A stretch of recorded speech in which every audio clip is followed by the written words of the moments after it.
ఈ మధ్య వచ్చిన బుడమేరు వరదల వలన కానీ, కృష్ణానదికి వచ్చిన వరదల వలన కానీ చాలా చోట్ల జల దిగ్బంధంలో చిక్కుని ప్రజలందరూ కూడా చాలా చిక్కుల్లో పడుతున్నారు. వారికి మంచినీరు అందించడము, ఆహారం అందించడం, వీటిలో ఈ సహాయక బృందాలన్నీ తలమునకలుగా ఉన్నాయి. కానీ ఈ వరదలు తగ్గిన తర్వాత వచ్చే ప్రాబ్లమ్స్ కూడా మనం ఎదుర్కోవాలి. ముఖ్యమైనవి ఆరోగ్యపరమైన సమస్యలు. దీని గురించి మా ఇండియన్ మెడికల్ అసోసియేషన్ విజయవాడ వాళ్ళు కూడా ఆల్రెడీ ఒక plan of action already decide చేశారు. వేరే వేరే చోట్ల మెడికల్ క్యాంప్స్ పెట్టి డాక్టర్ల బృందాలు వాళ్ళకి సహాయం చేసేలాగా ప్లాన్ చేస్తున్నారు.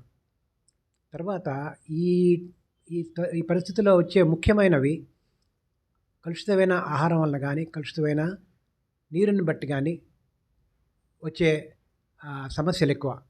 ఇవి ముఖ్యంగా వాంతులు, విరోచనాలు కానీ, జాండిస్, పచ్చకామర్లు కానీ, తర్వాత ఇంకా కొన్ని నీటికి సంబంధించిన కలరా అన్నది ఇప్పుడు చాలా వరకు తగ్గిపోయింది. కలరా ఇప్పుడు లేదు. జీర్ణ వ్యవస్థకు సంబంధించిన సమస్యలు వస్తాయి. రెండవది, ఈ నీరు నిలవ ఉండడం వలన దోమలు ఎక్కువ అవుతాయి. దోమలు ఎక్కువ వచ్చేది మనకు ముందరగా గుర్తొచ్చేది మలేరియా. తర్వాత ఈ మధ్య దాదాపు 10 ఏళ్ల నుంచి డెంగీ జ్వరము, తర్వాత చికెన్ గన్యా, ఫైలేరియాసిస్ కూడా చాలా వరకు తగ్గిపోయింది. ఈ 3 అంటే మలేరియా, డెంగీ, చికెన్ గన్యా ఇప్పుడు వరదలు రాకముందు నుంచి కూడా ఉన్నాయి. ఇప్పుడు ఇంకా ఎక్కువ అయ్యే అవకాశం ఉంది. కలుషితమైన ఆహారం వలన కూడా వచ్చేది, కలుషితమైన నీటి వలన వచ్చే సమస్య లాగానే ఉంటుంది. అంటే అతిసార కానీ, పచ్చకామర్లు కానీ, ఇలాంటివి అన్నమాట. తర్వాత ఈ మలేరియాకి వచ్చే దోమలు కానీ, చికెన్ గన్యాకి వచ్చే దోమలు కానీ, తర్వాత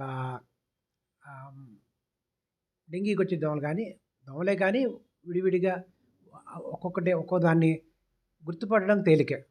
అవి ఎలా ఉంటాయో చూసుకుంటే, ఈ మలేరియా దోమలు రాత్రిపూట కొడతాయి కాబట్టి అంటే మనం రక్షణ కాళ్ళకి మేజోళ్ళు వేసుకోవడం కానీ, ఏదైనా మనకి ఎక్స్పోజ్ అయిన శరీర భాగాలకి పైన ఆయింట్మెంట్ కానీ, క్రీములు కానీ రాయడం కానీ, కాయిల్స్ లాంటివి పెట్టుకోవడం కానీ, వేపరైజింగ్ లిక్విడ్స్ పెట్టుకోవడం కానీ, ఆల్అవుట్ లాంటివి అనమాట. ఇవి వాడచ్చు.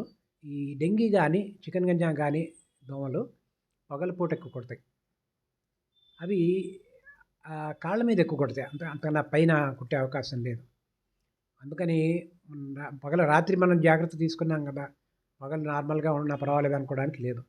ముఖ్యంగా ఏంటంటే ఈ ఎక్కువ జనసమ్మర్దం ఉన్న ప్రదేశాల్లో, హోటళ్ళు కానీ, సినిమా హాళ్ళు కానీ, స్కూళ్ళు కానీ, కాలేజీలు కానీ, ఇలాంటి చోట్ల, మార్కెట్లలో కానీ, ఇలాంటి చోట్ల ఈ దోమలు కుట్టితే కనుక పగలపూటే ఉంటుంది. కాబట్టి ఈ పగలపూట మనం చేసుకునే పనుల్లో ఎక్కడైనా సరే ఈ దోమలు కుట్టే అవకాశం ఉంటుంది.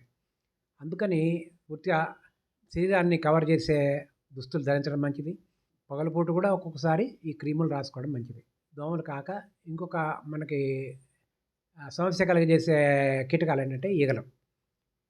ఈ ఈగలు ఏంటంటే బయట ఎక్స్పోజ్ అయిన ఆహార పదార్థాల మీద వాళ్తుంటాయి.